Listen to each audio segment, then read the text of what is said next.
सदन की कार्रवाई शुरू होते ही विपक्ष के तमाम विधायक सदन के बाहर और सदन के भीतर हंगामा करते हुए नजर आए। ऐसे में जब सरकार सदन के पटल पर अपनी बात को रख रहे थे तो विपक्ष के तमाम विधायक सरकार के खिलाफ सदन के भीतर प्रदर्शन कर रहे थे।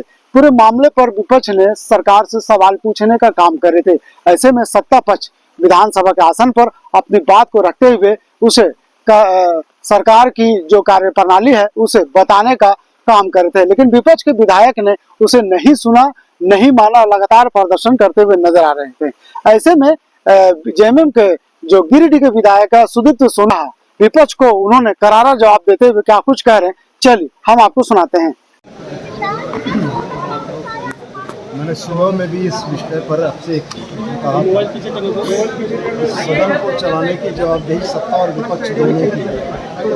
लोकतंत्र की अवधारणा में सत्ता और विपक्ष लोकतंत्र की गाड़ी का दो पहिया है, लेकिन अगर एक पहिया बेमेल हो जाए तो गाड़ी को चलने में दिक्कत होगी। मैं स्पष्ट यह कहना चाहता हूँ कि भारतीय जनता पार्टी के हमारे साथियों ने चाहे कटौती प्रस्ताव पर बहस हो, जो कल आपने देखा, अपने विषय में सदन में कोई भी हंगामा नहीं करते हैं, अपनी बातें सदन के माध्यम से रखने का प्रयास करते हैं।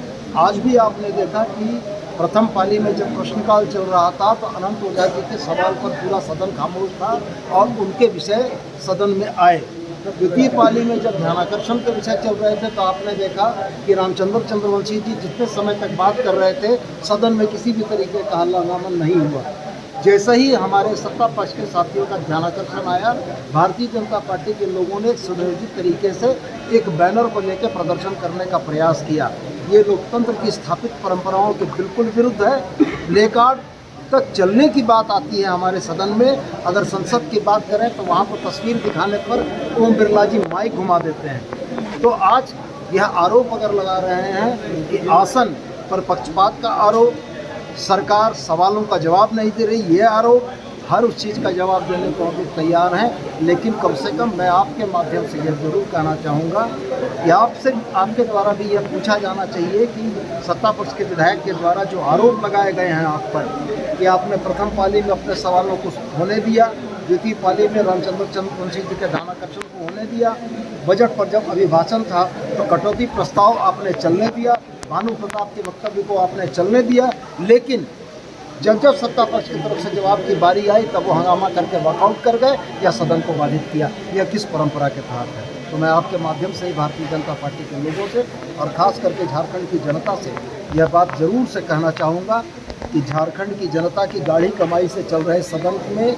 झारखंडी जनता के संसाधनों का दुरुपयोग करने का अगर प्रयास भारतीय जनता पार्टी के लोग कर रहे हैं तो निश्चित रूप से जनता इस बात को देख रही है। और मैं पुनः दोहरा कर कहता हूं कि बिजनेस ऑफ हाउस इनके इन हथकंडों से प्रभावित नहीं होगा। झारखंडी जनता से संबंधित जो महत्वपूर्ण विषय और मामले हैं उनका हम समाधान करेंगे और इस सदन की भी इस सत्र 5वीं विधानसभा के अंतिम सत्र की सार्थकता को भी हम प्रमाणित करेंगे। विधायक ऐसा पहली बार सदन की कार्रवाई स्थगित होने के बाद भी विपक्ष के विधायक वो सदन के अंदर बने हुए हैं। ये विपक्ष के विधायकों से ये प्रश्न होना चाहिए कि लोकतंत्र के इस मंदिर में जनता ने उनको चुनकर जनता की भावनाओं की अपेक्षा के अनुरूप प्रश्न पूछने के लिए भेजा है, सदन को नौटंकी का अड्डा बनाने के लिए नहीं भेजा है। और अगर वो सदन को नौटंकी का अड्डा बना रहे हैं तो प्रबुद्ध जनता भी देख रही है, लोकतंत्र के चौथे स्तंभ के तौर पर आप भी देख रहे हैं और हम लोग तो देख ही रहे हैं और हम लोग इसका प्रतिकार भी करेंगे। तो ये